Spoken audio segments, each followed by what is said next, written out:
This is the team that's going to take down the most dangerous wizard in a century. Who wouldn't like our chances? There's nothing fantastic about The Secrets of Dumbledore, the third film in the Fantastic Beasts prequel series. The story is dull, the characters are duller, it's visually unimaginative, and there are few actual secrets of which to speak. Where its predecessor, The Crimes of Grindelwald, was built around a messy anticlimax, this one falls apart much sooner, to the point that it has to introduce a whole new magical conceit in order to justify how haphazard the whole thing truly is. What you're doing is madness. With or without you, I'll burn down their world. A year after the events of the first film, Newt Scamander is back, We're gonna need some help. as is his stone-faced brother Theseus and his muggle friend Jacob Kowalski, even though none of them really has any reason to be. The larger plot about the rise of wizard fascist Gellert Grindelwald and the woes of young Albus Dumbledore has moved far beyond them and barely requires their involvement in any legible way. Then again, given the way the movie is constructed, you could just as easily remove title character Dumbledore from the equation and little would change. It's a bad sign when not a single character feels integral to your ensemble fantasy film, but the roster of magicians isn't the only thing that feels on autopilot. The very act of following the story quickly becomes a passive affair. Some people's motivations are eventually clarified, though only through verbal explanation well after the fact, and at least 3 major characters experience 180-degree turns that feel triggered by the flip of a switch. The fact that everything didn't go precisely to plan was precisely the plan. At the center of all of this is a magical baby deer called a Chillin, and it's representative of a few nagging problems. It turns out that this Chillin has a role in selecting Wizarddom's new magical leader. This proves to be an issue because the overarching plot concerns Grindelwald being cleared of his crimes and standing for a major election at the last second. It never needs Grindelwald to express what he believes through words or actions, since the election comes down to the specifics of a mystical ceremony rather than anything akin to a real-world process where people's voices and opinions matter.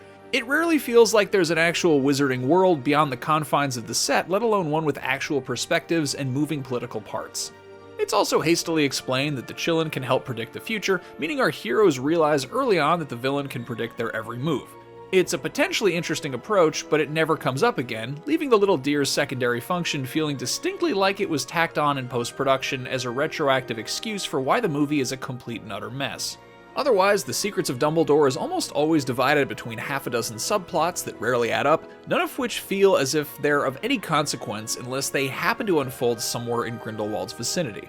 Director David Yates also ends up visually restrained by the fact that there's just not very much magic in this story. For the most part, there's rarely a difference between the magical and non-magical spaces, and the beasts aren't all that fantastical either. Every location is plain and gray, and while the muted visual palette occasionally works, it leaves most of the film looking and feeling drab even when it ought to be exciting. Jacob is perhaps the closest thing to an actual protagonist, but his function, instead of anything rooted in his story, is simply to be an audience point of view character for longtime adult viewers.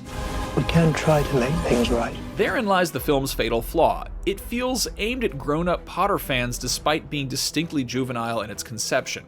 Despite its focus on politics, it's completely apolitical, with a plot that centers on 3 potential wizard leaders without actually framing or expressing any of their beliefs, including those of its central villain. The Secrets of Dumbledore maintains the series' continuity, but only in the most superficial goldfish memory sense. Few characters have anything resembling real human emotions or motivations stemming from the previous films because their purpose isn't to be real people, but rather to assist in the slow forward crawl of a plot whose pieces can be reassembled in practically any combination without the big picture really changing.